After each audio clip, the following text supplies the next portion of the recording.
Good evening, ladies and gentlemen. Welcome to Donna Just Being Real. Okay, we're going to get into this one. Yes, we're talking about this one again because there's an update. And there's an update with Bryan Kohberger, whatever. We're getting back into him now, right? All right, so basically what the update is so many things to unpack about this. This is insane. Okay, so I'm going to read off an article. And I'm going to read off the article, and I'm going to basically read off about one of the roommates. Because remember I said it's strange how 4 people get murdered, but where's the roommate? Nobody hears anything. Well, the roommate actually did. So I'm going to read that off. Then I'm also going to show some clips. I'm going to talk about with the roommate, going to give a little bit of timelines. It's just a mess. And also the timelines, and then dealing with the ping towers, the towers and everything. I don't know, it's just so much, but just flow along with me. So what you do is you hit the like button, share your thoughts and opinions in the comment section, also share the video out, and we're going to get into it. All right, so let me first start off with this article on the update, all right, because he was in court today, and the affidavit was out. All right, so this article I have is from NPR WNYC. And this came out today, January the 5th, 2023. The time came out was 2:50.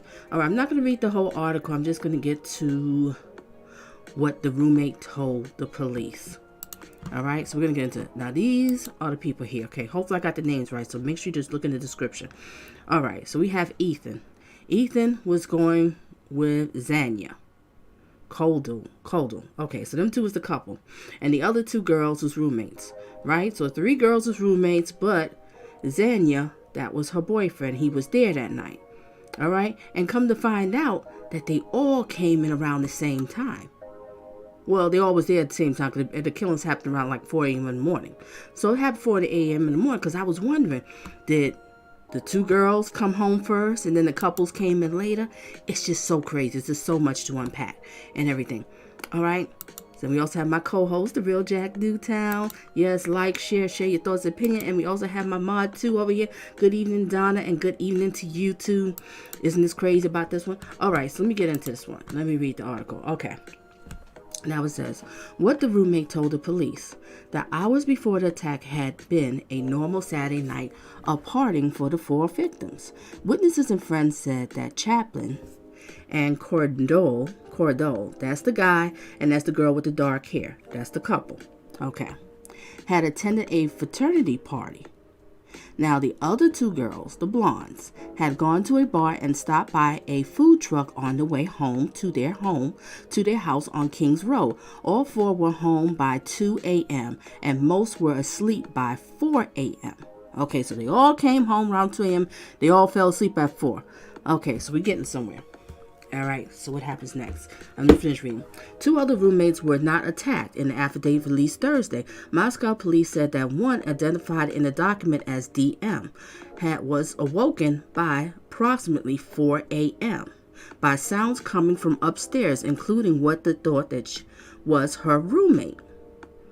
Okay, so she thought it was her roommate making sounds, saying that there's someone here. DM, that's the one, they don't want to say the person's name, one of the survivors, they want to say the name, so the name is DM. DM looked out her bedroom door, but didn't see anything, after which that she heard more noises. She told investigators crying, a male's voice saying, "It's okay, I'm going to help you." More voices, a loud thump, and dog barking. "I'm going to help you." What is this? What is this? I'm going to help you. I'm lost there. Let me finish reading. She opened her door open and then saw, she opened her door again, and this time she saw a figure clad in black clothing and a mask walking towards her, the affidavit said. It was a male stranger, she said, describing him as 5'10", not very muscular, but athletically built with bushy eyebrows. Okay, As well, she said. She said that she stood in frozen shock phase. Okay, so she see this guy. She just gets scared and she just froze. The man walked past her towards the house rear sliding door, after which the roommate locked herself into her room, investigators said. All right, so this happened at the time, but you have to remember, nobody called the cops until think about late the afternoon. Oh well, let me finish reading this, and then you watch the clips. And everybody who's watching, make sure you read the timestamps. All right, let's get into what the police said. Police tracked his car and to and from the crime scene. Investigators also canvassed the area of the Kings Road house to collect the video footage, which revealed a white sedan later identified as a Hyundai Elantra, traveling towards the home around 3:30 a.m., making several passes by the house, then departing the area around 4:20 a.m. at a high rate of speed. Security footage from the campus of Washington State University in Pullman, Washington, where Bryan is a graduate student, showed a similar white sedan headed in the direction of Moscow, about 15 miles away from the state line shortly before 3 a.m., then appearing to return around 5:30. Okay, so you see him leaving at 3 o'clock. Then he comes back at 5:30 a.m. Now, the killing's supposed to happen at what, 4 a.m.? All right, let's get it. Okay, 4:20, something like that. On November 29th, the police searched the vehicle registration to the WSU students, revealed a 2015 white Hyundai Elantra registered to Bryan, originally with Pennsylvania plates that were later registered in Washington. Okay, now they got something here about the cell phone. Let me see. I'm going to read this one just a little bit here. All right, then they tracked his cell phone. After identifying Bryan as a possible suspect, police discovered that he had been a subject to a traffic stop in August. At the time, he gave Moscow police his phone number. In late December, investigators worked through cell phone records attempting to uncover whether his phone had pinged cell phone towers near the crime scene or en route to from it. An initial search showed that the phone did not, in fact, ping any cell phone towers near the crime on the night of November 13th, between the hours of 3 a.m. and 5 a.m. Remember that, ladies and gentlemen. But investigators know that the lack of the cell phone ping could be an effort to avoid alerting law enforcement of the area that he was in the crime scene, they said. Okay. Expanding their search, authorities discovered that Bryan's phone pinged cell phone tower in Pullman around 2:45 a.m., consistent with the phone departing Bryan's residence and traveling south through Pullman, the affidavit said. Okay, I'm almost done here. All right. This was the last ping for about 2 hours, investigators said. Then at 4:48 a.m., the phone appeared on the network again, pinging along highway south of Moscow, then west across the border into the Washington state, and then back north towards Pullman. This is crazy. A timeline that aligned with the security footage of the white Elantra, investigators said. All right, so 4:48, that's when he got pinged again. Okay, so something came up at that time. And they died around 4:30, right? I think that's what it was. Okay, just follow me. The disappearance of the phone from the network for the 2 hours was consistent with the effort to conceal his location during the quadruple homicide, the affidavit said. There is no evidence in the affidavit that Bryan's phone had been in contact with any of the victims or people associated with them, but his phone had pinged cell phone towers in the area of the King Road house at least 12 times before the murders. Investigators found including as early as August 21st, the day before his classes as a graduate student were set to begin in Washington State. Most of those occasions were late at night and early in the morning, the affidavit said. So if this is all true, what I'm gathering here, what do you think? So we got 12 pings that he's been over there in that area 12 times, so he's been stalking them. He's been watching them for a minute. But why he didn't get the other girl? Why he only just killed those 4? Why he didn't kill the other 2? It's just strange. There's so many questions. All right. And then if he's stalking them, so I mean he went early in the morning, late at night. So what did he do? Before he start classes, he would go over there and stalk them, and then he'd come after classes at night? This man is a lunatic. If it's him, but they have some sort of DNA. I think it is him. It seems more like it's him. All right, last sentence. The phone also returned to the area of the crime scene around 9:15 a.m. on November 13th, about 5 hours after the stabbing, before they had been reported to the police. So he killed him and then he decided to come back? This is insane. This is truly insane. That's all I have to say. Ladies and gentlemen, make sure you hit the like button. This is truly insane. All right, I'm getting ready to show a clip here. And give me a second. I will greet y'all that's coming in here. Just give me a second. Mods, hold it down. All right, so let's watch this clip here. Let's see what this clip has to say. All right, let me pause this music.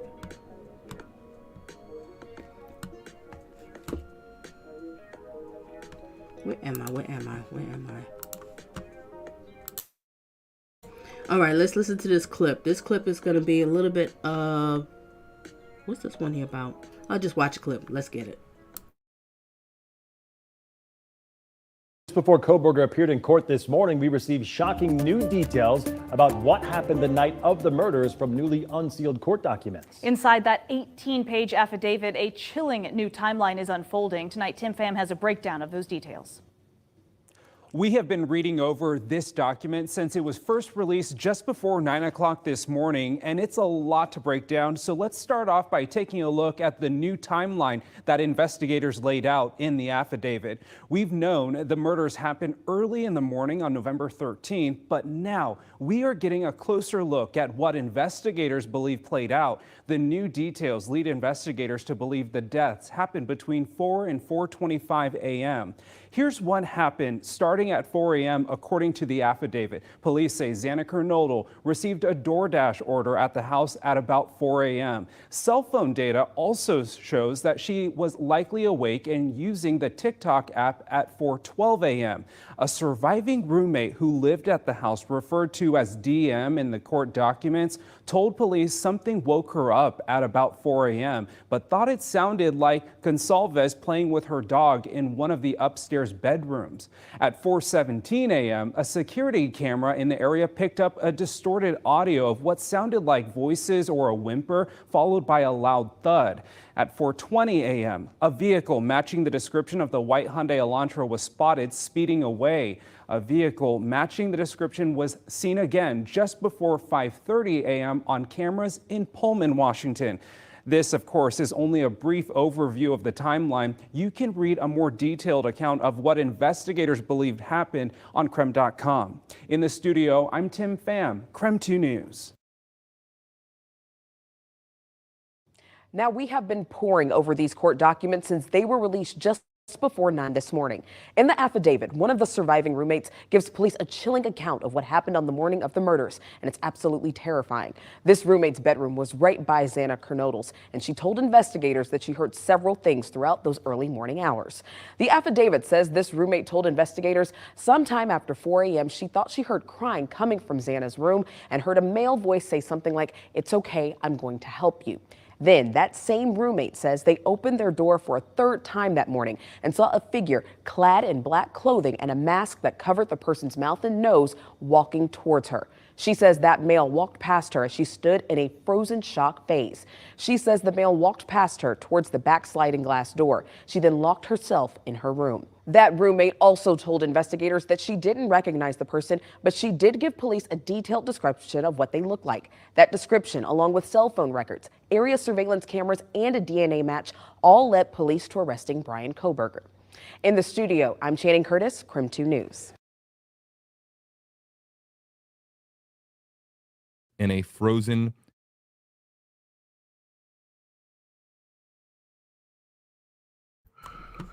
Hold on, second. I have.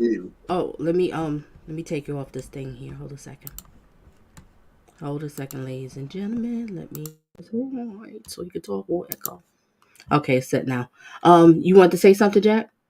Why no one didn't call the police? That's what I'm trying to understand. This is not making any sense to me. It's not making any sense. How can all four? Okay, everybody's in the house. Everybody got in the house around about what? 2 o'clock, right? Whatever happened, they all fall asleep around 4 o'clock. Some guy coming in the house dressed in black. He's saying, oh, I'm going to help you. She hears noises. She sees somebody pass by. She looks. Oh, shit. She goes inside the room. She locks the door. Excuse me for cursing. No cursing at Don's place. Please, no cursing. All right? Oh, shoot. She goes inside. She locks the door, and she stays in there. And then this man comes back again. What did I say, 9:30 or something like that in the morning? Nobody knew the body. What did she do? Go back to sleep? I don't want to blame her. I know this is terrifying and everything, but it just doesn't make sense. Look, you're 20-something years old. You keep your cell phone to your hip. Your cell phone just stays there. It doesn't go nowhere. So why nobody dial 911? It doesn't make sense. And yes, a little bit. Oh my gosh, I'm waiting too. So many questions, but not enough answers. This is crazy. All right, Jack has something else to say because this is crazy. I mean, it should have been 911 and a bullet. I mean that's crazy. That no one didn't call the police, and then had a man in there. What he do? Yeah, what was he doing? What was the man doing? I mean, just a waste of testosterone. Yeah, what was he doing? Rest in peace. I'm sorry, but I mean, obviously they was in the bed together, right? If they was sleeping, that's a boyfriend. They was in the same room together. Nothing happened with the guy. He came in and he was sleeping. What was the statement? Hey, look, I'm a man. If I'm gonna bust my toothpaste in her, I'm gonna bust my gun for somebody coming in trying to kill her. Okay, alrighty now. That's my co-host, the real Jack Newtown. Okay. And people's in the bushes, feel free to talk if you want. You can engage. It's okay. But definitely hit the like button. Or if you just want to sit there and listen, it's all right. But this is crazy. I just don't I Let really them don't bush get it. me. This is crazy. All right, so I'm gonna show this news clip here because they was talking a little bit about, the affidavit and everything. Hopefully everybody stood when I read it because I was just reading all choppy because I'm just like so confused on this one because I don't understand. The guy comes in, you see, and he passes by you. We don't know if did he see her or he didn't. But if this is him who's doing it, okay, let's go back. Let me slow down, Donna. If it is him, they saying he's been over there, his tower, cell phone tower has pinged over 12 times, whatever I read, right? In that area before the killing, since August. So he's been watching. So he knows how many people's in the house. Why did he only decide to kill them for? Why he didn't kill the other two? Just doesn't make sense. And you didn't really, you heard a thump, you heard the dogs, but she didn't call. Damn, it just doesn't make no sense. This thing got me cursing. I gotta stop cursing. All right. Strong says, I need music. I don't like not having no. Oh, I can't put no music on right now. No, so sorry. All right. Strong says, it sounds like this is the kind of house where there's a lot of crazy stuff on the regular. Could be. Because it just doesn't make sense, right? Strong, it doesn't make sense. All right, what does April have to say? April Hall. How did the roommate, and blessings to you and Happy New Year. All right, April Hall says, how did the roommate see the suspect, but then go back into her room and not call 911? That's what we're trying to understand, April. It doesn't make sense. It just doesn't add up. She had to have a phone. They live for cell phones. Well, everybody live for cell phones. The cell phone's right there. And you didn't call? I don't want to blame nobody because I know she's terrified, but it just doesn't make sense. Was she high? Was she had so many drinks she didn't realize that she just went to sleep? I just don't know. I don't know, April. I don't know. All right, little bit says, this is crazy. Were they wasted? That's what I'm thinking too. Only thing I could think of, maybe they was, maybe she thought she saw us, I don't know. And then she just let it go, but she locked the room but they didn't discover the bodies until later? All right, well, let's listen to what they have to say. Let's listen to them. All right, let me stop talking here. Let's listen to this. All right, let's get it. Probable cause affidavit. This was the document that everybody was looking forward to being released today. We get it, of course, pretty early on in the day, Pacific time, of course, where you're joining us from. We're going to go through it page by page, you and I. But you've had the opportunity to really comb through this document. News Nation, one of the first to get this document. So let's just start with you breaking down what are the main key highlights that you're observing with the document there in Moscow. Well, I got to tell you, JB, first and foremost, is that a day ago, this was all pure speculation about what exactly happened inside of that home. And sometimes, it's pretty easy for minds to run wild. And, once it stays into that speculative mill and people think about what could have happened, sometimes it's easier to digest. When you read these 18 pages and you hear the testimonies of some of these witnesses, I'll admit, this is pretty hard to read at certain points. The first big thing that stands out to us is that we've been hearing since the beginning of this investigation from law enforcement that there were 6 people that were inside of that home. 4 of them were victims who are now deceased, and 2 of them were roommates. And we were led to believe that they slept through the whole thing and woke up to this horrific scene. We've now learned that's no longer the case.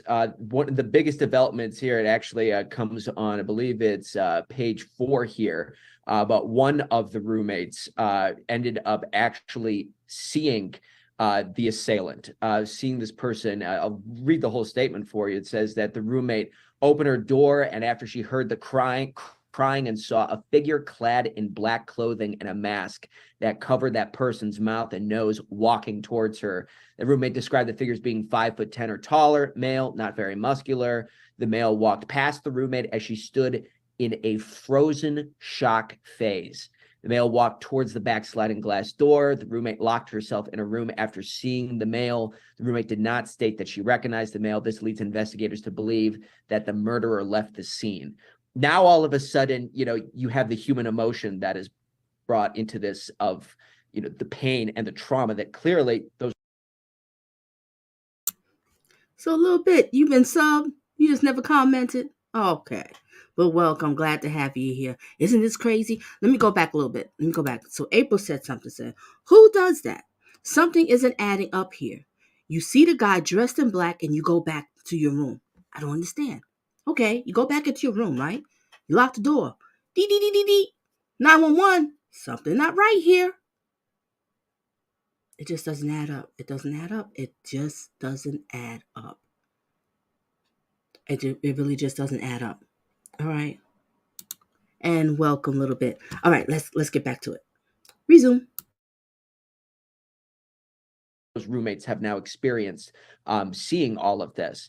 So that was one huge development that we saw here is that one of the roommates actually did make eye contact and did actually see the assailant inside of the home. Yeah, because there's been so many questions, Robert, about the 2 surviving roommates and why those roommates were able to survive when the other 4 occupants inside of the home were stabbed to death. We want to let you know, you can read, of course, the very latest on this story. You can click on the link in the description on this video. You might see it also in the. I know I keep pausing, but y'all comments has got me going. Maybe the roommate was drunk and just wasn't thinking. Possibility. Strong possibility, right? All right, what Diane says, and blessings to you, beautiful blessings. Glad to have you here. Diane Yank says, right, she would have whispered. Okay, didn't whisper. Okay, what little bit says?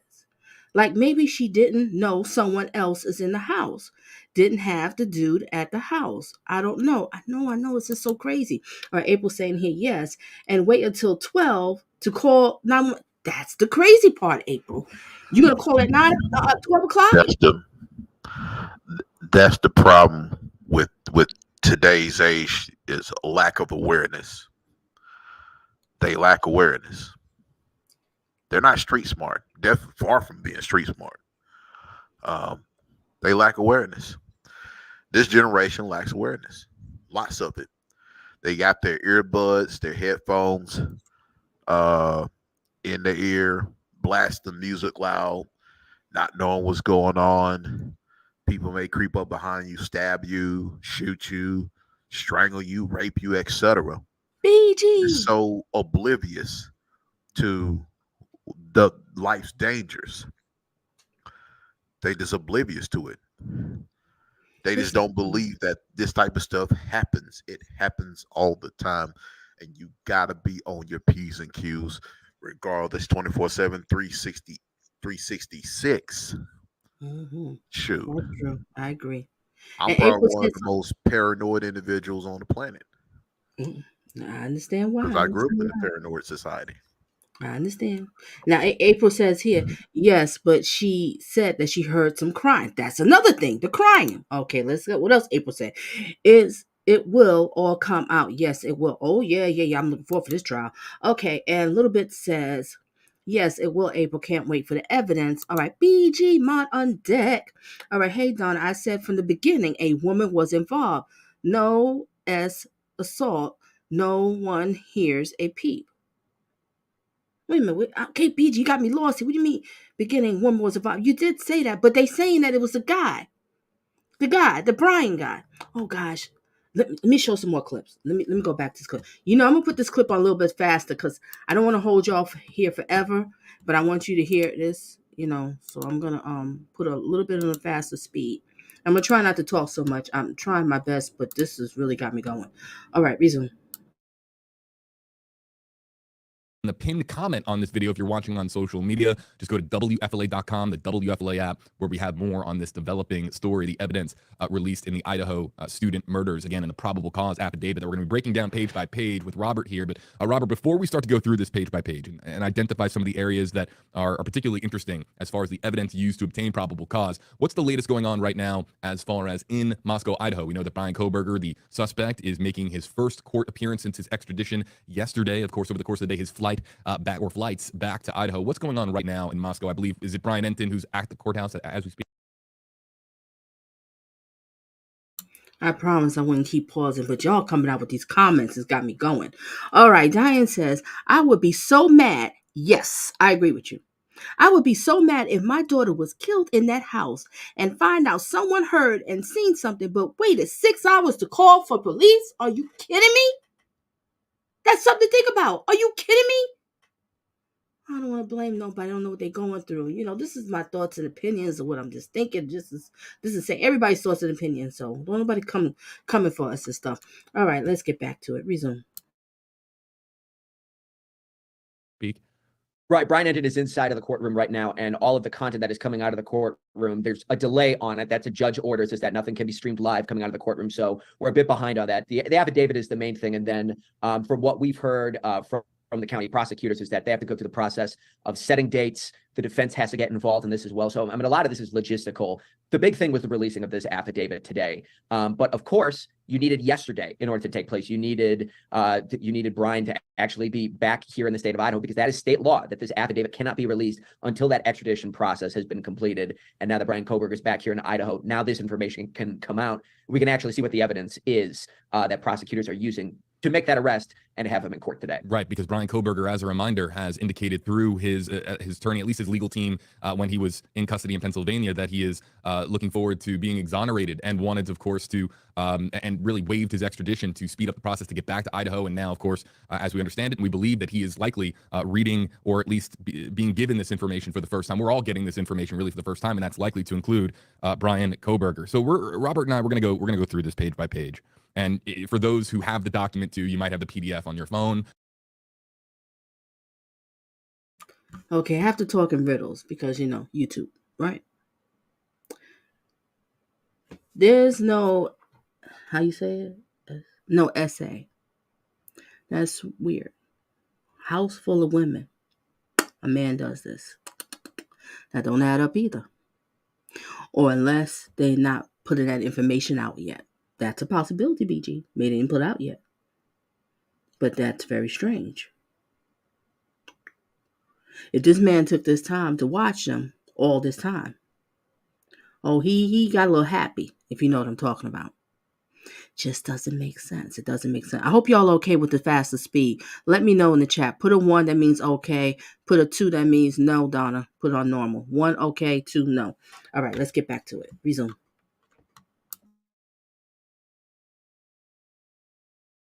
You might have it on your computer. You might go through this page by page. We're gonna skip through some sections that are pretty straightforward. But I want to caution, and Robert hinted this, and I'm glad that he did, because some of the subject matter here, some of the content can be particularly difficult. So we want to just kind of let our audience know that some of the details that we're going to be going through are graphic. Of course, we're talking about the 4 victims here and the discovery of their remains at the crime scene. So look, if that is subject matter, and if some of these details are are too graphic and too personal in nature for some of our audience watching. There's nothing wrong with of course, just reading the content as far as in an article form.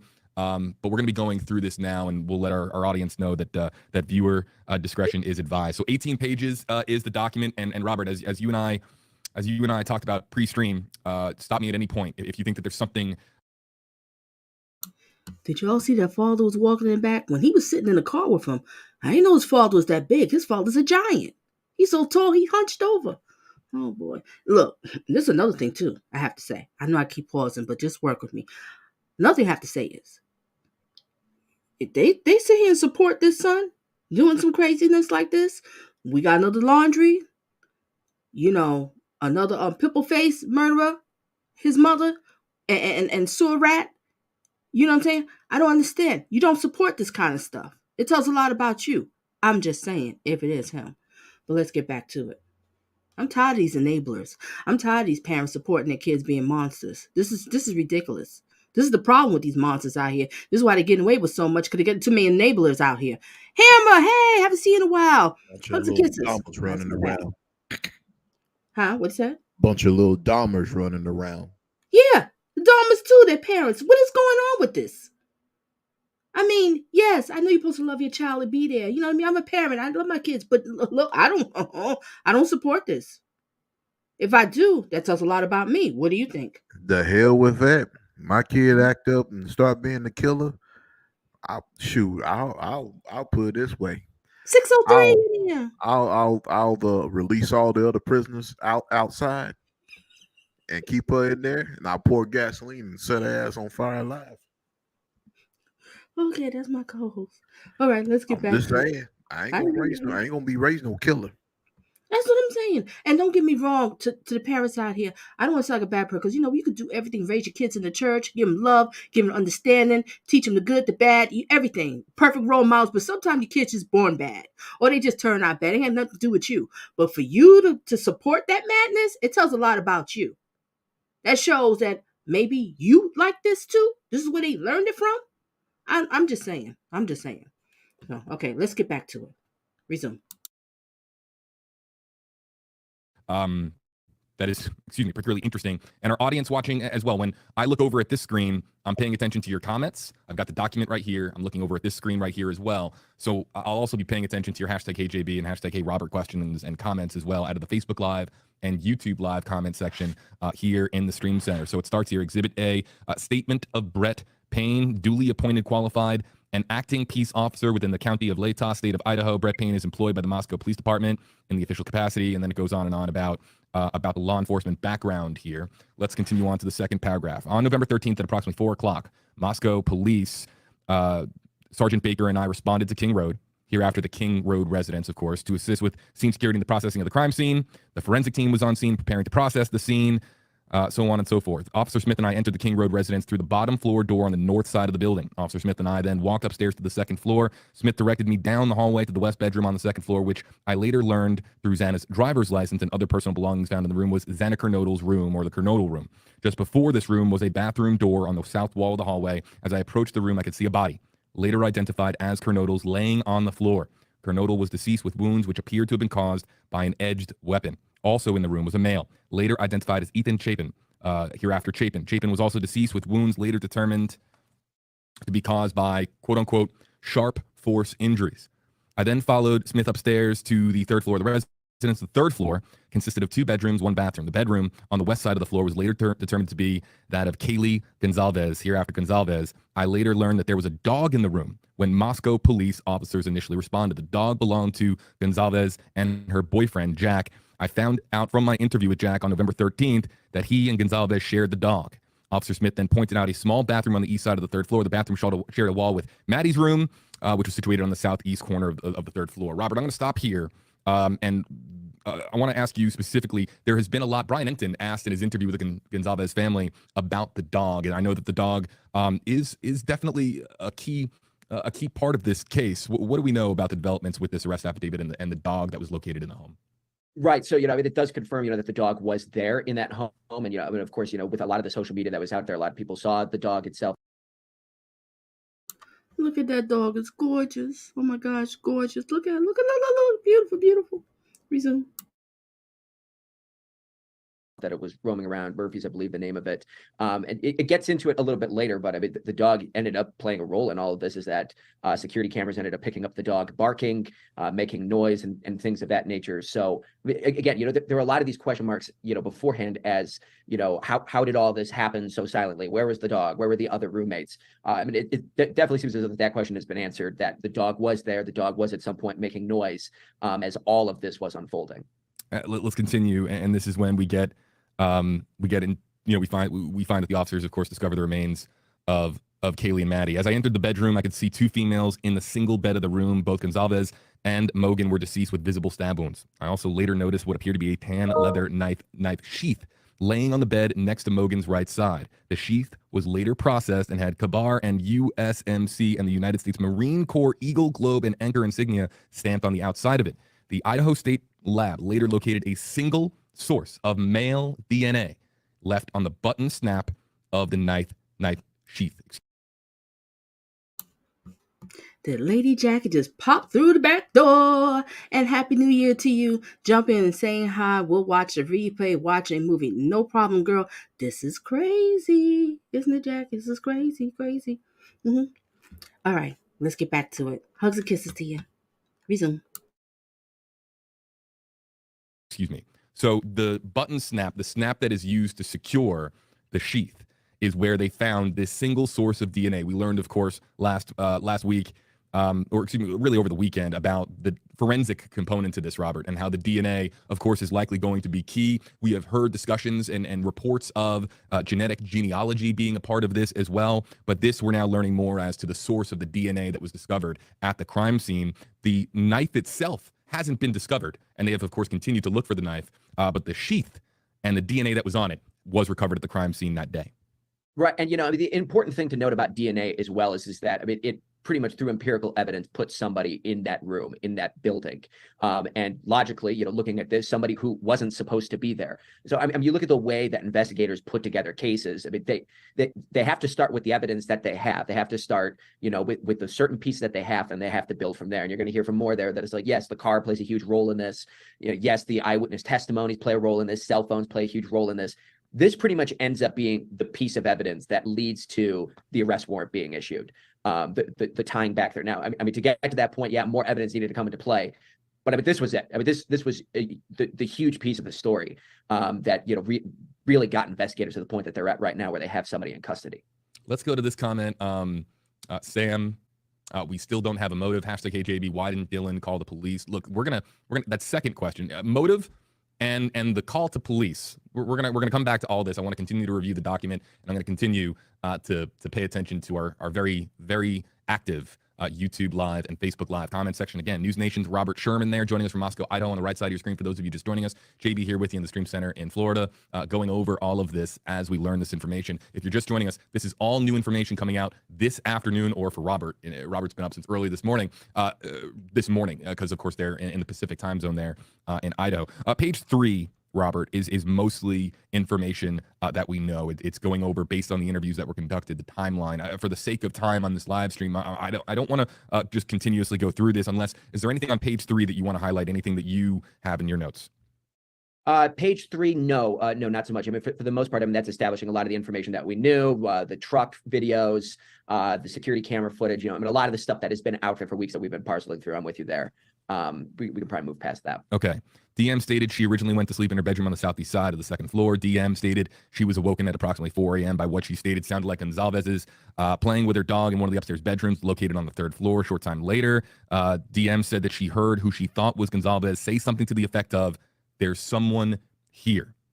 A review of records obtained from a forensic download of Kernodle's phone showed this could have also been Kernodle, as her cell phone indicated she was likely awake and using TikTok, the TikTok app, at approximately 4:12 in the morning. So I have a big circle here around "there's someone here," because that, of course, that's a chilling quote from this arrest affidavit, Robert.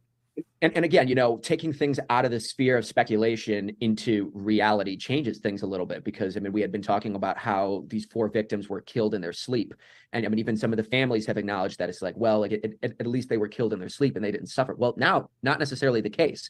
That you had someone saying there's someone here, and especially with TikTok and the phone being used at 4:12 in the morning. That also changes the timeline a little bit from what we had at the beginning of this investigation. I mean, they were putting that timeline an hour or two earlier that all this could have unfolded, but now, I mean, that puts it into the 4:20, 4:30 a.m. range. That moves that needle back just a little bit. But again, I mean, it's just, there's some chilling words that are in here to read here. And it gives us some clarity on the timeline. And the timeline, we're going to go, I know that there are questions about the timeline chronologically, how the sequence of events unfolds in the early morning hours of November 13th. But let's continue. I should also state that we're talking here about a couple of initials, talking about DM and BF, and we're talking, of course, about the two surviving roommates, Robert. Right. Yes, exactly. And they're not included their names there. I mean, you can find them on Google, who exactly these people are. Yep. But those are the roommates. Yeah. DM stated that she looked out of her bedroom but did not see anything when she heard the comment about someone being in the house. DM stated that she opened her door a second time when she heard what she thought was crying coming out of Kernodle's room. DM then said that she heard a male voice say something to the effect of, "It's okay. I'm going to help you." I have this circled as well. She hears crying in another bedroom, and someone says, "It's okay, I'm going to help you." What the heck? What the heck? Interesting. Let's get back to it. All right. A whole second. Strong says something. It's really in my mind boggling. Yes, same here, Strong, same here. Somebody went ham in there, and the only thing they have is a small amount of DNA that doesn't prove Bryan took that chef, well, whatever I'm pronouncing, in there. Yeah, because they said it was blood all over the place, Strong. It's a lot of questions. All right, let's get back to it. Resume. Because we don't know. We hear a male voice say, "It's okay, I'm going to help you," but I mean, we don't know where this line falls into the sequence of events as far as the stabbing deaths that occurred on November 13th. But this is another chilling line, Robert, to say the least. It is, and it brings the humanity, back into this. I mean, it's coming from a male voice. Well, that can only be one of two people. That's either the assailant or that's Ethan Chapin. Yep. And you hear people talk about that line depending on who it comes from, but it means two very different things, and both are both are really hard to digest there.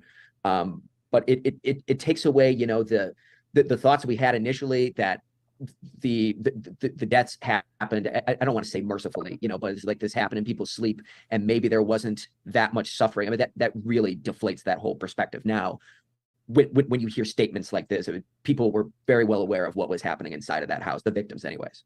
Now, these next several paragraphs, we have left up Sam's comment on screen.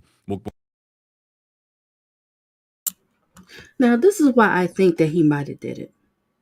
I'm kind of leaning more that he might have did it. Because if you're going by the cell phone towers, they saying that it was like in the area, and then he was in that area a lot of times in August, like before the murders. But I just don't understand why not everybody in the house? Why no SA? Why? I'm glad it wasn't. I'm just saying, why not everybody in the house? Why did this girl go back in the room, lock the door, and stayed there for hours? And then he was bold enough to come back to the crime scene? If this is what I'm getting, it just doesn't add up. I know what I am really thinking, but I'm not going to say it. But it just doesn't add up. All right. What does Diana have to say? Agreed. I think the evidence against Bryan is pretty weak. This is crazy. All right, let's get back to it.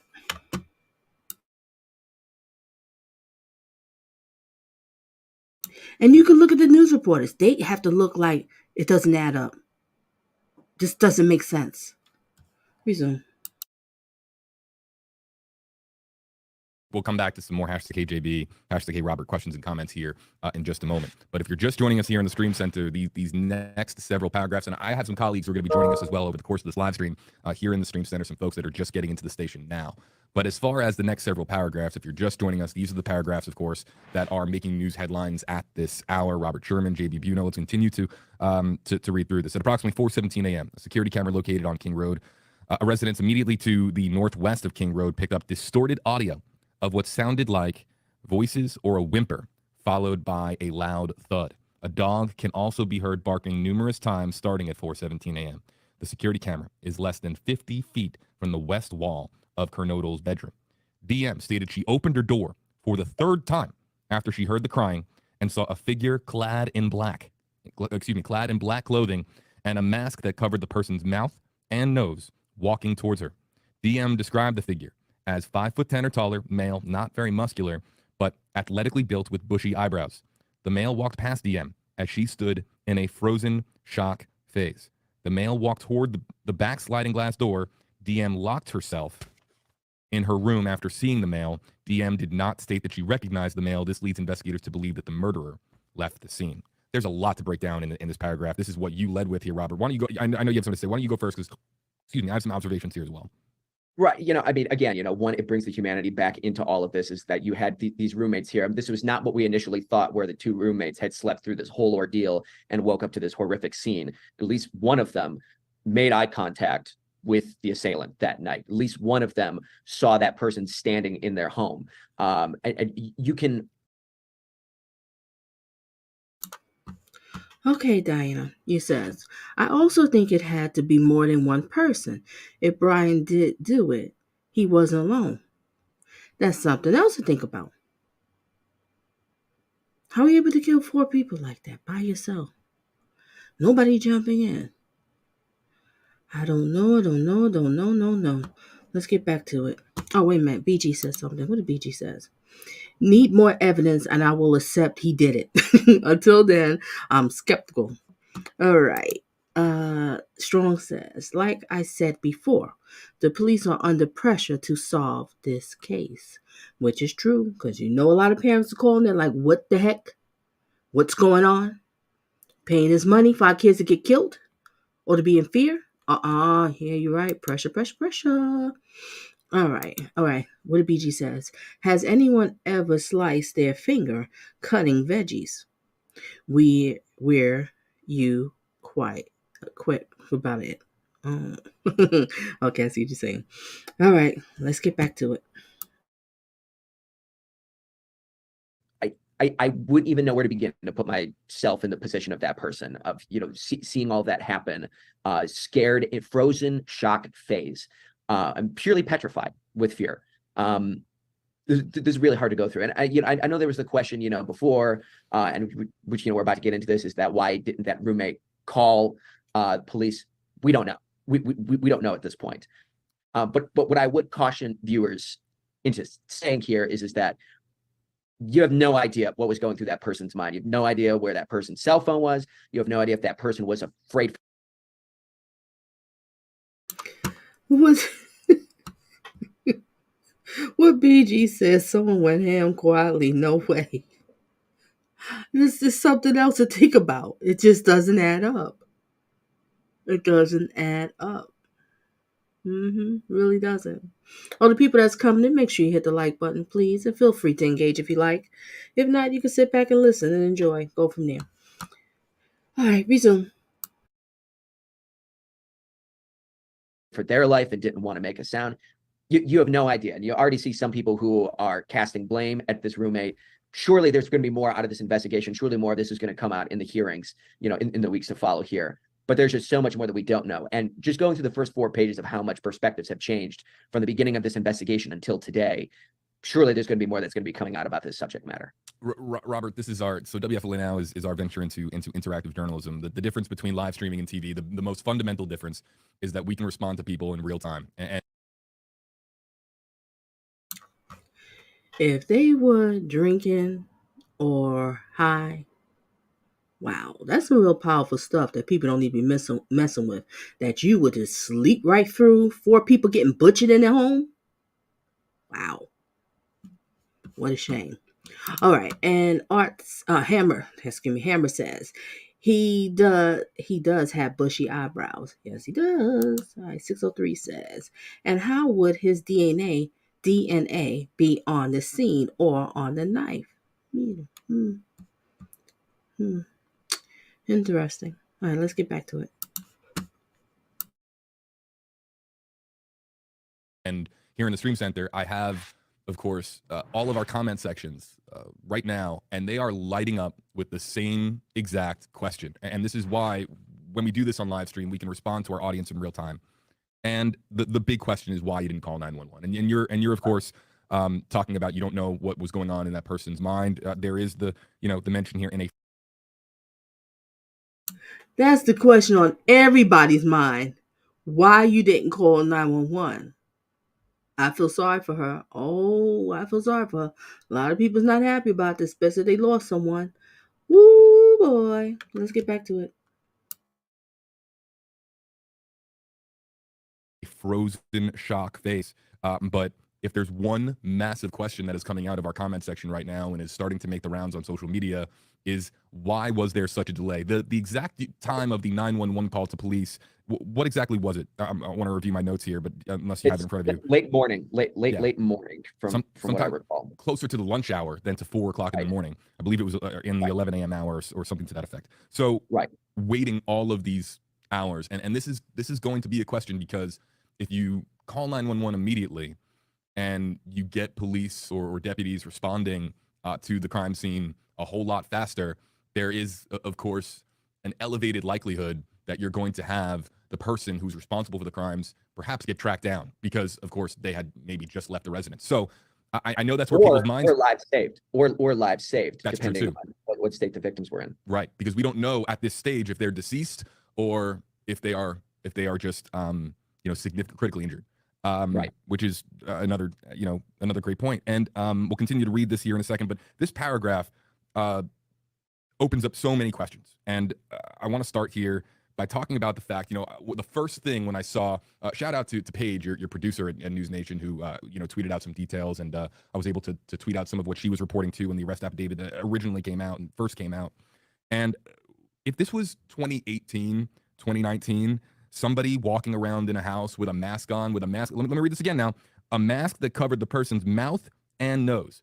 Now, a few years back, that would be extremely alarming. Somebody walking around in a house wearing a mask.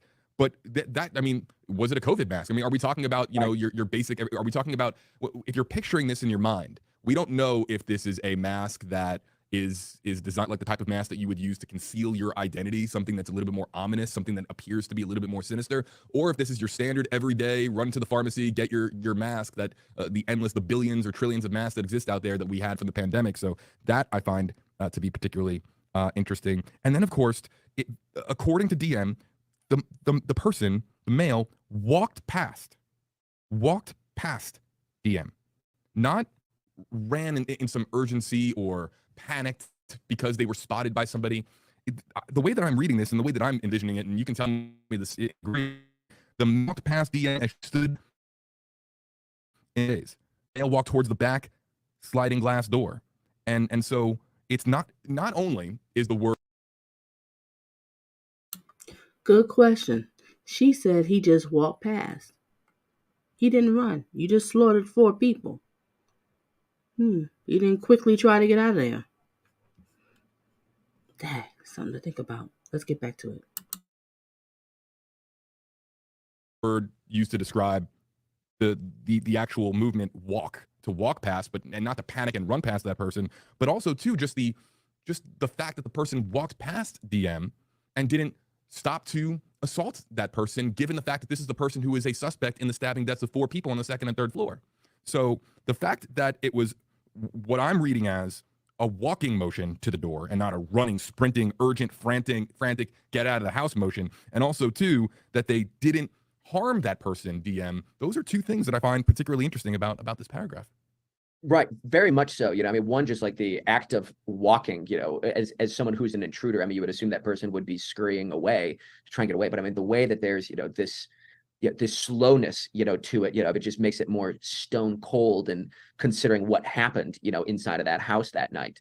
The geography of the house, I have to tell you, the layout of the house, unless you really do your digging into the house, it's not your typical home, it's not, it's like 1st floor, 2nd floor, 3rd floor. The 2nd floor is kind of like the main area, and that's where the sliding glass door is. The 1st floor, the front door area, like there's some living spaces down there, but mainly everything happens on the 2nd floor. So when they say walk past, that's hard to, that is a little harder to understand in that line if the one roommate is halfway up the stairs and sees all this, and the person goes out the sliding doors, out the back way, or what exactly that means. That's a bit more complicated to understand. And for those who have really done their digging into the layout of the home, will kind of understand that it's not your typical home layout. So that's a little more complicated. Yeah. So we'll continue. We'll continue to read through this. I also want to point out too that something that is absent. I'm a very visual person, so I'm always trying to visualize this in my head. And I'm sure, Robert, you're trying to do the same as we're reading this, because this is a very visual thing that's being described here. It's in the middle of the night. One thing that isn't mentioned here is just what kind of lighting that there was, because if it's you can see, I'll read this again. The male walked past DM as she stood in a frozen shock phase. The male walked towards the back sliding glass door. DM locked herself in her room after seeing the male. DM did not state that she recognized the male. This leads investigators to believe that the murderer left the scene. So we don't know if it was like close to pitch, dark in there, or do we? Was it well lit or dimly lit? Was there some stray light coming in? That's hard to tell. Yeah. But you're looking at this that time period of 4 o'clock in the morning. It would stand to reason that would be the case.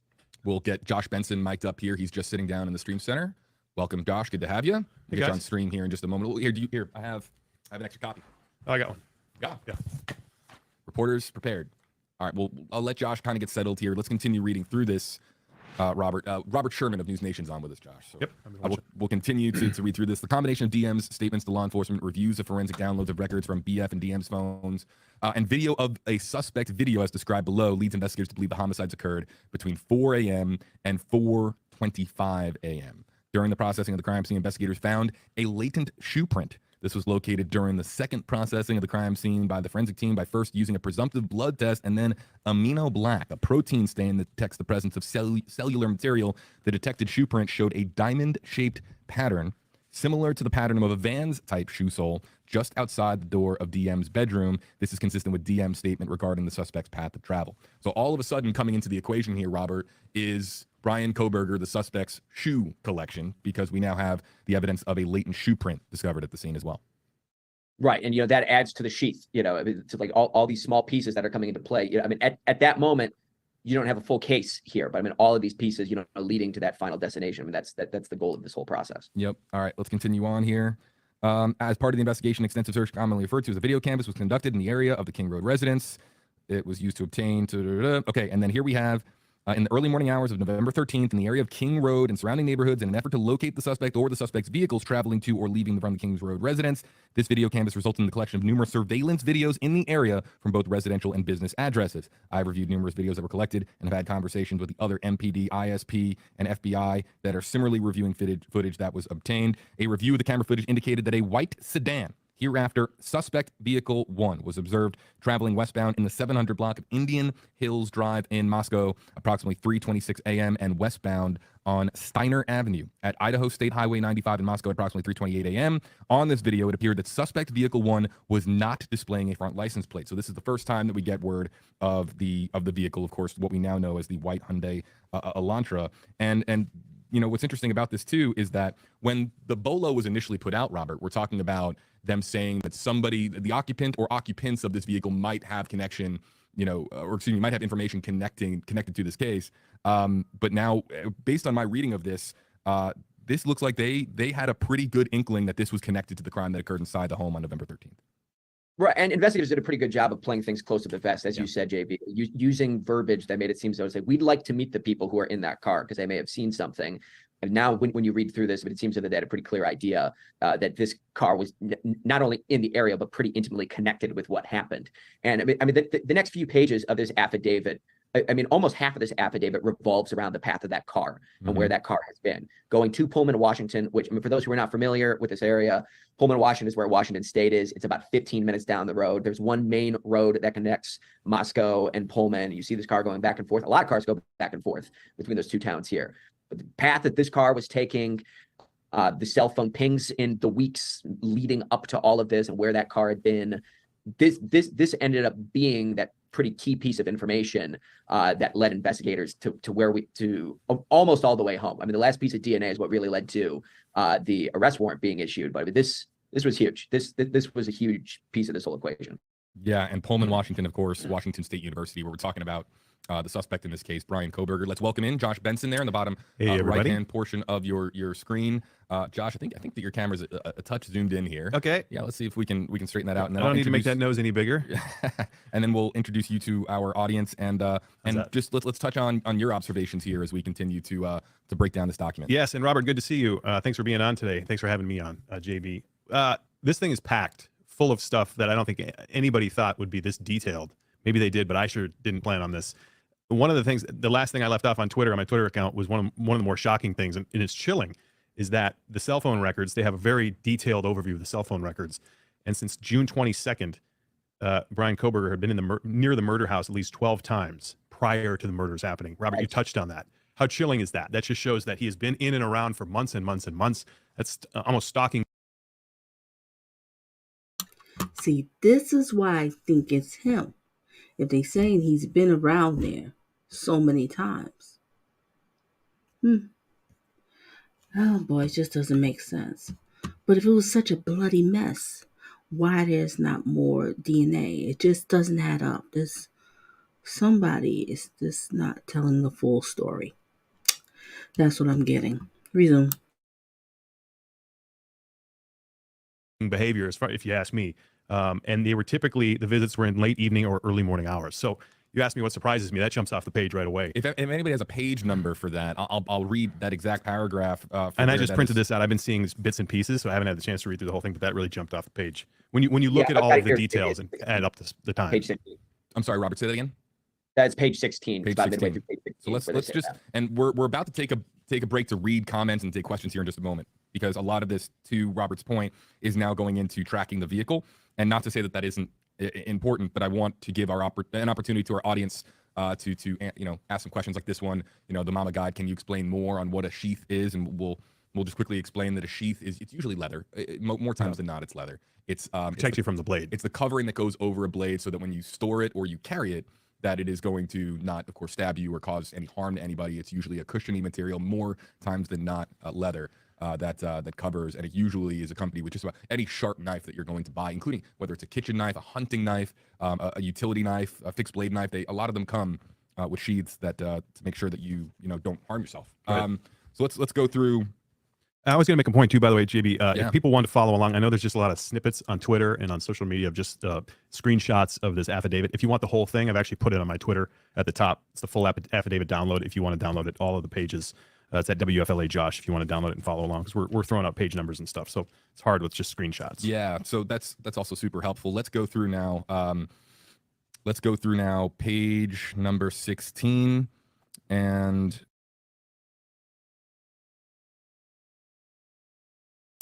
Okay, Strong says Bryan said the shopping is good when he was questioned about being in the area. I didn't know that one. Could be a possibility, that one. Okay. Oh boy, it just doesn't make sense. All right, let's get back to it. Oh, let me read the poll. Real quick. Did people vote? All right, we have 12 votes. And do you think Bryan did it? Yes, Donna, 50%. No way, Donna, 25%. And I'm not sure, Donna, 25%. Okay. Let's get back to it. Wait a minute. 603 said they just got the car last week. Yeah, I was reading something like they just got a new car, right? So where's the other car? All right, 603 said this is a probable cause that we couldn't know the whole extent yet. Yeah. I think there's definitely more to the story, and somebody's not telling the whole. I don't know. Let's get back to it. I'm going to fast forward. Well, let me listen a little bit more of what this guy have to say. Then I'm going to fast forward because I want to get to when he went to court today. All right, resume. Let's go here. On December 23rd, 2022, pursuant to the search warrant, I received historical records for the 8458 phone from AT&T. And I just want to pause here. We talk so often on stream about the partnership between law enforcement and cellular providers, and how this happens so routinely with cases that you hear about and don't hear about, as far as tracking down cellular data and triangulation data and so on and so forth. So I find this paragraph to be particularly interesting. The phone from AT&T from the time that the account was opened in June 2022. After consulting with Cast SA, I was able to determine estimated locations for the 8458 phone from June 2022 to present, the time period authorized by the court. The records for the phone show that the phone was utilizing cellular resources that provide coverage to the area of 1122 King Road on at least 12 occasions prior to November 13th, 2022. All of these occasions, except for one, occurred in the late evening and early morning hours of their respective days. What does this tell us? Well, what that tells you, for one thing, is that this wasn't just a fly-by-night situation where a suspect ran into these four individuals. Now, he's still not guilty at this point, but this is what this points to in the event that that happens. This isn't a subject who came into contact the night of something and followed them home and possibly committed a crime. This just shows that this individual, regardless of what happened, had been in that area near the house 12 times prior to when the event happened. So you're asking yourself in the early morning hours and late night, why were you there? Why were you around this house? What was so interesting about this house to continually go back months and months and months and months? That doesn't look good for the suspect as far as I'm concerned. And that was just, like I said, one of the things that jumped off the page for me. So, but one thing that is interesting, and I apologize for jumping around in pages here, but you go back to page 15 at the bottom of that page, one thing that they talk about is that same cell phone was not reporting to AT&T between the hours of 2:47 a.m. and 4:48 a.m. the night that the murders took place. Right. And there's a line in here in which they say, that this happens all the time, that assailants think that they're slick by turning their phone off or leaving it somewhere else, as if it's an alibi, but you saw the phone was in that location 12 times in the months leading up to the incident, but it wasn't reporting to AT&T the night of. Sure, I mean, a defense attorney is going to try and use that piece of information. Sure, I see that. Client. Yep. But, as law enforcement pointed out, that is a fairly old trick in the book. But, with technology, Robert, I'm not aware of how they can track if your phone is off. I mean, look at iPhones. Can't you essentially still find your iPhone now when you shut it off? I thought that was a feature. Now that's like some crazy feature, but I'm wondering if phone companies have the ability to still ping phones even when they're off. Or maybe I'm just thinking something up. I don't know. And I think they did mention is that it's like if you put your phone onto airplane mode, then it won't be pinging those towers. And that's clearly what it shows that they're using here, is that they're using the cell phone towers in order to find that. It's not connected to the cell network. They don't necessarily know where it is. It's essentially like an AirTag that doesn't, it has a source of power, but it's not in an on state necessarily. Right. That technology kind of fascinates me though, and just in terms of forensics and how that can be used. And maybe that'll be brought up in the courtroom. Who knows? Right. I would agree. But good point. Great point. I mean, that it was off in that time frame, 2:47 to 4:48. Let's welcome you back into the Stream Center here. What we're going to now do is take some questions. We're going to take questions I'm going to ask Josh to monitor Twitter. Okay. I'm going to monitor Facebook and YouTube Live. If you use any of the hashtags that are on your screen as of right now, you see them on the yellow stripes all around your screen. Hashtag B, hashtag K Josh, hashtag K Robert. Robert, you can monitor hashtag K Robert on Twitter as well if you've got your phone handy there. And what we'll try to do is answer some questions or bring up, look, there might be some eagle-eyed observers out there. We're talking about the sleuthing community, right? There might be some eagle-eyed observers that spot something in this document. This document is very fresh. I mean, it's just out as of this afternoon or again this morning if you're joining us from the Pacific time zone. So use any of these hashtags to interact with us, and we'll try to bring up your comments on screen using, of course, WFLA Now. So I've got some coming up. Josh, you see any that are coming in that you wanted to address, or Robert, any questions that you're seeing come in just yet that you wanted to bring up from Twitter? I'm just getting here. I will get you some. I'm trying to load up the Facebook comment section. There was one very interesting question that we just had. Here's one from Caden a couple seconds ago. Hey JB, hey Robert, hey Josh. What is the most important evidence to this case that has been released so far? This is kind of an opinion based on the affidavit, but is there something that stands out that we think is one of the most powerful? Obviously, the DNA. It's got to be forensics. The DNA, right? The DNA connection that they made. Yeah, I preface it as that I have specifically 0 years of experience in law enforcement, so I've never prosecuted a case like this. But I mean, the fact that DNA is there, it puts somebody in a home that they're not supposed to be in. Now, something that I just know from covering a lot of trials is that every defense attorney will bring up that DNA is not 100% a guarantee. You even see the number 99999, like 988%, so I mean, you will always see that, but I mean, it's important to remember that in the statutes of law, you're looking for a beyond reasonable doubt, right? And that doesn't mean 100% sure. That means north of 95% sure of what happened here. And Caden also brings up, go ahead. Oh, no, that's, I was going to say, Caden brings up a good point, too, in terms of evidence in itself. There is no murder weapon as of now. I mean, that's right. what obviously they ultimately want to find. If they can find that knife and figure out where that is and run it for prints and this and that, I mean, then you're changing the game in a big way. Right. That is a key thing that is missing here in this case. Let's go to a Facebook Live comment. This is coming from Samara Casper, hashtag HeyJB. And there was another, I tried to load it up quickly, but we're getting in so many comments right now that it's hard to latch onto them. But there was one that was asking about, brought up the word premeditated. That is something that, of course, we should be talking about here as well.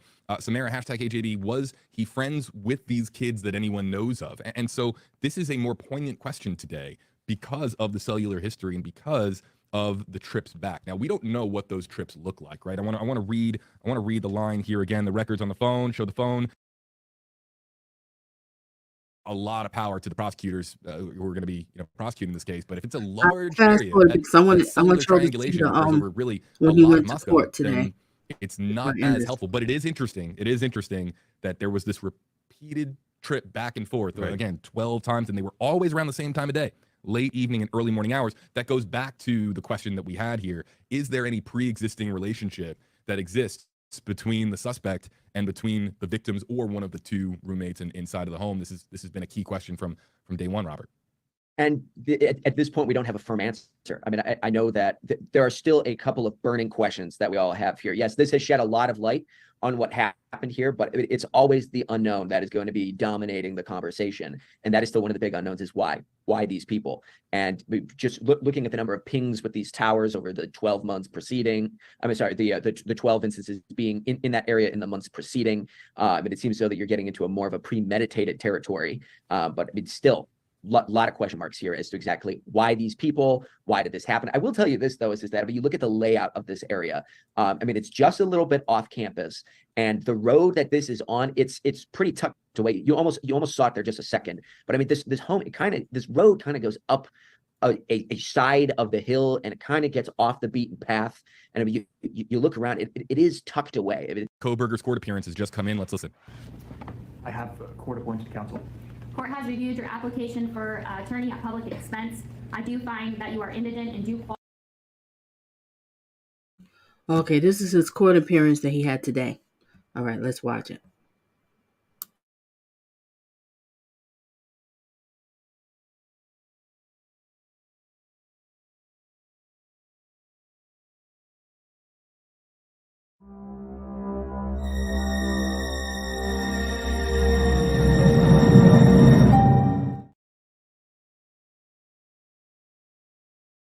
Qualify for court-appointed counsel. I will appoint Ms. Taylor to represent you in this case. Ms. Primary hearing and setting this matter. Your Honor, we would ask the court to set the status hearing in a week or two to make a final determination. Okay. And Mr. Thompson, Ms. Jennings, are you in agreement with that? That's fine. State your Honor.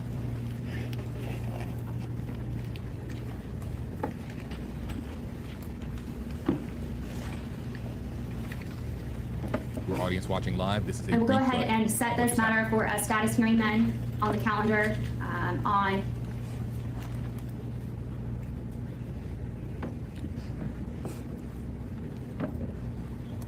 January 12th at 10 o'clock a.m.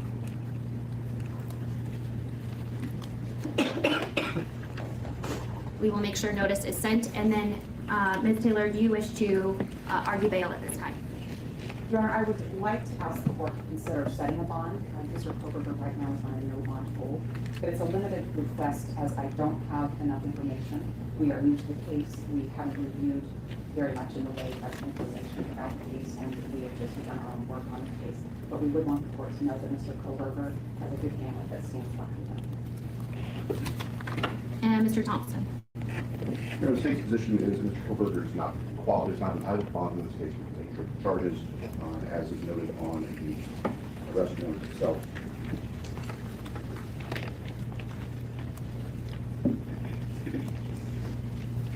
Item Code 19-816, 19-29 on the pre both specify that given additional penalties in this case, there's no direct bail. The defendant was arrested 3,000 miles away across the country, where his family has been asked to remain in custody. At this point in time, pursuant to Idaho Criminal Rule 46B and Idaho Code 19-816 and 2903, I am going to leave the bail set of this case as no bail at this point in time until I have additional and further information at a later date and time. So with that, then Mr. Kohberger, you will be remanded in custody and remain in custody on the no bail pending further proceedings in this matter. Is there anything further in the case then for today, Mr. Thompson? Yes, Your Honor. The state is asking for no contact orders for various family members of the deceased and also for the surviving roommates. I'm supposed to brief you if the state or indicate there's no objection. Taylor, is that correct? That is correct.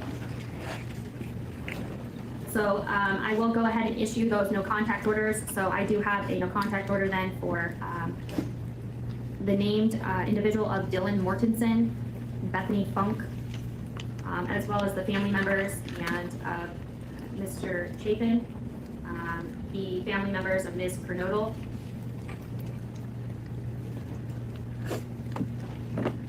excuse me, yes, Mr. and Ms. Laramie, Mr. Mogan, Ms. Cheeley, and then a number of members of the Gonzalez family. Those specific names will certainly be provided to you, Mr. Kohberger, by way of being provided notice of these documents. You'll get a copy of these no contact orders. What you do need to be advised of and what will be in this no contact order is you are prohibited from having any contact with them whatsoever. You cannot contact them through a third person in writing or by any electronic means. You cannot Facebook, Snapchat, Twitter, Instagram, use the phone to communicate with them or otherwise any form of communication in direct or indirectly with them. You cannot engage in any conduct that would harass, stalk, threaten, use, attempt to use, or threaten to use any physical force or violence upon them or place them in reasonable fear of bodily injury. You cannot go within or knowingly remain within 300 feet of their person or their home, workplace, or any other place where they might be. There are no exceptions to these orders. And if you do violate these orders, it is a new misdemeanor offense. It is punishable by up to a year in jail and or a $1,000 fine or both. At this point in time, due to being in the magistrate's division here, at this juncture, I am going to issue the no contact orders for a period of 2 years, and then if it needs to be modified or changed by additional judge, it can be done so at that time. Is there anything further, Mr. Thompson? No, Your Honor. Anything further, Ms. Taylor? No, Your Honor. All right, thank you. We are adjourned.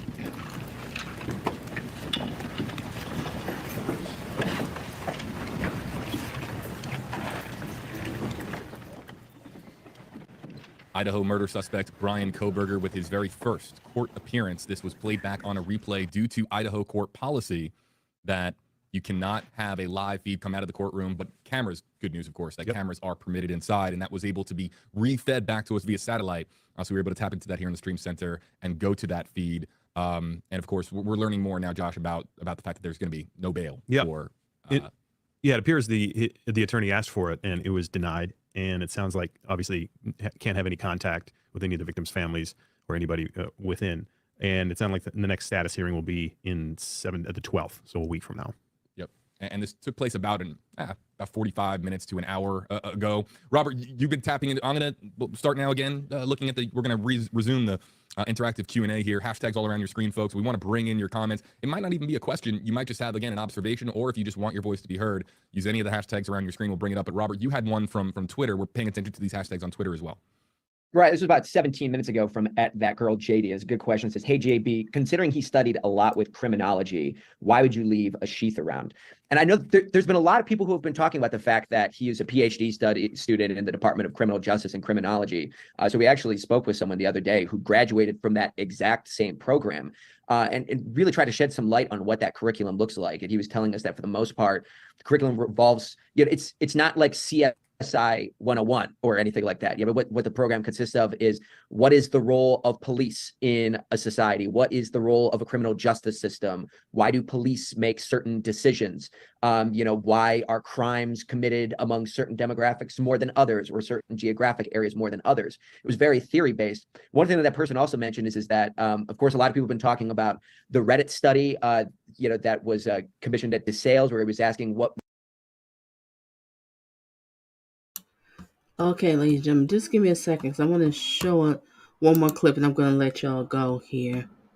Because they kind of like just repeat, like basically everybody's asking the same questions that we've been asking. Just doesn't add up. Hold a second.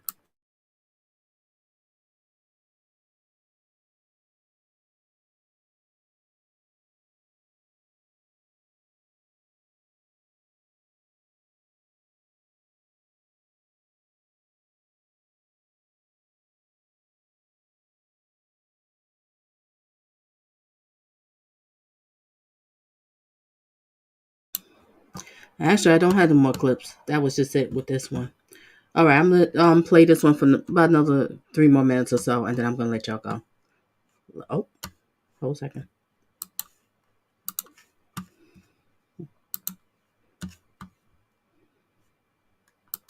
Was going through the mind of a killer, or not necessarily a killer, but someone who was committing a crime. What was their mindset? What was their process like? And he said that that's pretty rare. That's way outside the norm for a PhD criminal justice criminology student to be researching things like that. He said for the most part, like people who, research things like that are looked down upon. And that, that's not well appreciated in the PhD academic community. So he thought that was pretty bizarre that all that was taking place. And then the other thing that was mentioned as well, that exact same person said, look, people are talking about this PhD pursuit as if this person was a budding mastermind at the behest of the American higher education system. I mean, that same person who came from that same program said, look, it seems as though there were some pretty sloppy mistakes that were made here, if that were to be the case. One of them with the cell phone, pings, in the weeks preceding up, another one, with the crime scene itself, or the way that it was left, and things of that nature. So, it's the car. It seems, using yeah, the car. That's car, one of the biggest pieces. Yeah. Yeah, exactly. So, it seems as though that, people are putting such a focus on that as if there's like this higher education genius level. Doesn't seem to be the case for those who, have studied in those programs and are, looking at that, through that lens. That's a good point. And we have seen, in past cases, serial killers, with their trademark moves where they go back and maybe visit a crime scene or they save a souvenir. So in the mind of a serial killer, just to think outside of this case, they have done some very strange things. Now, we never, not that we can remember somebody putting a study out there to actually gain intelligence on how a criminal of this magnitude would think or operate. So I'm glad you brought that up, Robert, to give us some insight on how they would view someone in that regard. But I don't think it's impossible to think that could happen. And we want. Okay, ladies and gentlemen, I'm going to end this because they just basically repeating all the things. And let me, 603 says, I typed up a lot of my father's paperwork and reports. That's how I got caught up in the BTK case. Woo, that was insane. Bond, torturing, kill. I remember watching that trial. I was like, no remorse. You saw how dead his eyes was, 603? It was just gone. Didn't he say in the court, he said, if I would have my killing kit with me that day, you wouldn't be on that stand talking? I couldn't believe that. And then he also, one of the victims that he was watching for a minute, BTK, he was watching, and she didn't show up that night because she stayed over her friend's house. He was sitting in the house waiting for her, and he left her a note saying what he was going to do to her if she would have came home. Oh my gosh, that man was sick. Married with kids, president of the Lutheran Church, everything. All right, let me read this. I'm surprised you didn't follow in your dad's footsteps. Uh-oh. All right. My father died real young at 47. Oh, I don't know. I don't want to follow that. Okay. Oh my God, I'm sorry. Sorry to hear that. That's been 40 years ago, but thank you. Okay, ladies and gentlemen, that's just about it here. Jack, do you have a closing thought? Is he there? Might not be there. All right, so ladies and gentlemen, thank you for being here. Thank you for engaging, because this is insane. We just basically have to just wait and see what more stuff turns out. Question is, did he do it? Did he not? I kind of feel more that he did, but it just doesn't make sense because okay, everybody's in the house. And one, he sees somebody dressed in black. She hears noises.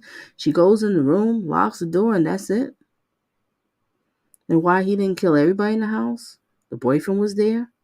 They was all there at the same time. Because I thought, like, one group came in and then the other two came. I thought the couple came in first and maybe he killed the couple. Then the other couple came in and killed them while the other ones was upstairs asleep.